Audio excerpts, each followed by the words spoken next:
just want to put a pair of flip-flops on and start drinking now. You know, that was his grab music. a margarita. Yeah, that's that vibe. You know what it is? That is Margaritaville, of course, by the one and only singer-songwriter Jimmy Buffett. Forbes magazine called that song, get this, the most lucrative tune ever recorded because of the lifestyle and retail businesses that it spawned all over the country. Yeah, it just makes you want to get in a hammock and put your feet up. Known for love of life, Jimmy Buffett passed away over the weekend at the age of 76. His songs touted surfing, sailing, and sun. And don't forget margaritas and cheeseburgers. They were embraced by millions of fans known as parrot heads. And his cause of death was from a rare type of skin cancer called Merkel cell carcinoma.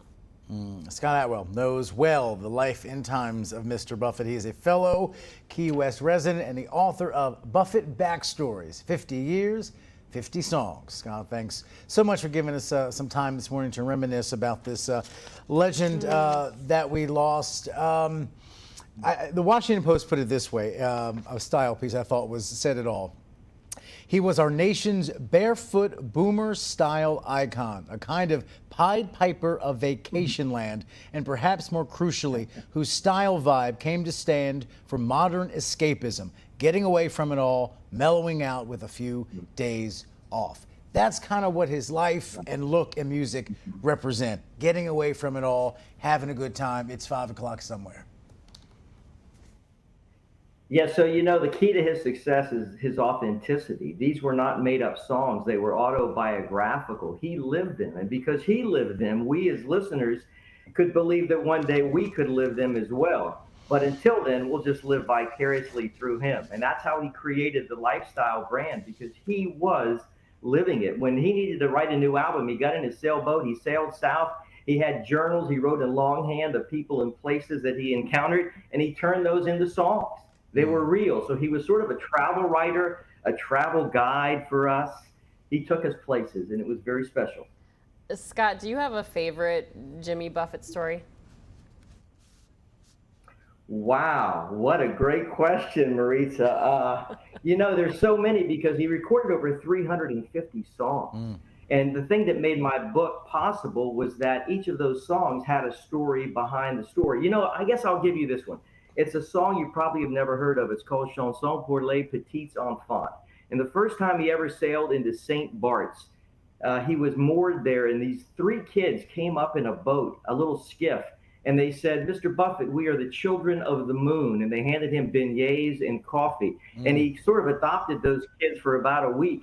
They were living on a boat with their hippie parents, and the name of their boat was the Moon. We're the children of the moon. Well, he took that and turned it into sort of a children's song. Young Mr. Moon flew away in the night with his best friend Magnus right by his side. It's all true. The best friend was Magnus. And the one kid grew up to be a reggae singer named Mishka Frith, who ended up singing on the Jimmy Buffett label. So that was a remarkable story to me, and I really enjoyed telling it in my book. I'm guessing he played a pretty big role in that kid's desire to do that.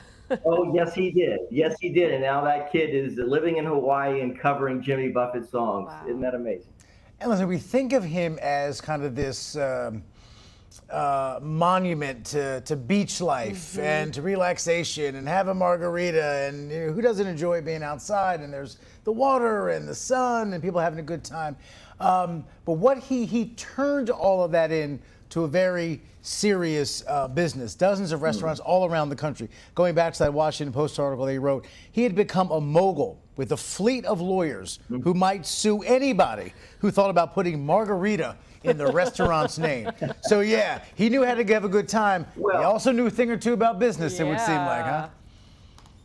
Well, yeah, if he was anything, he was a great businessman. But, he had to sue Chi-Chi's to get the word Margaritaville. Chi-Chi's was trying to use it, but after his song, he had to sue a couple of ladies in Hawaii who named a restaurant Cheeseburger in Paradise. Yeah, he did not become an almost billionaire by accident. And he knew how to be a businessman, and he turned it into an empire. It's going to be interesting to see how they pivot to that now that he's no longer with us. And there's a great shot of all my comrades walking down Duval Street yesterday, thousands of people. If there's one thing Key West knows how to do is to have a party for any reason. And so they had the second line dances you would see in New Orleans, where Jimmy, of course, spent a lot of time. And we're going to have to figure out how to go on without him. But, you know, that's the interesting thing about artists, right? Your work lives beyond you. The man, 350 songs, 2 musicals, 6 books. Whenever we need to access that lifestyle of Jimmy Buffett, it's there for us to do. And I know a lot of us have been doing it these past 48 hours. Scott, thanks so much for giving us some time this morning and sharing your memories. A real legend, a true original. Thanks for giving us some time. Appreciate it, sir. My pleasure. We'll be right back.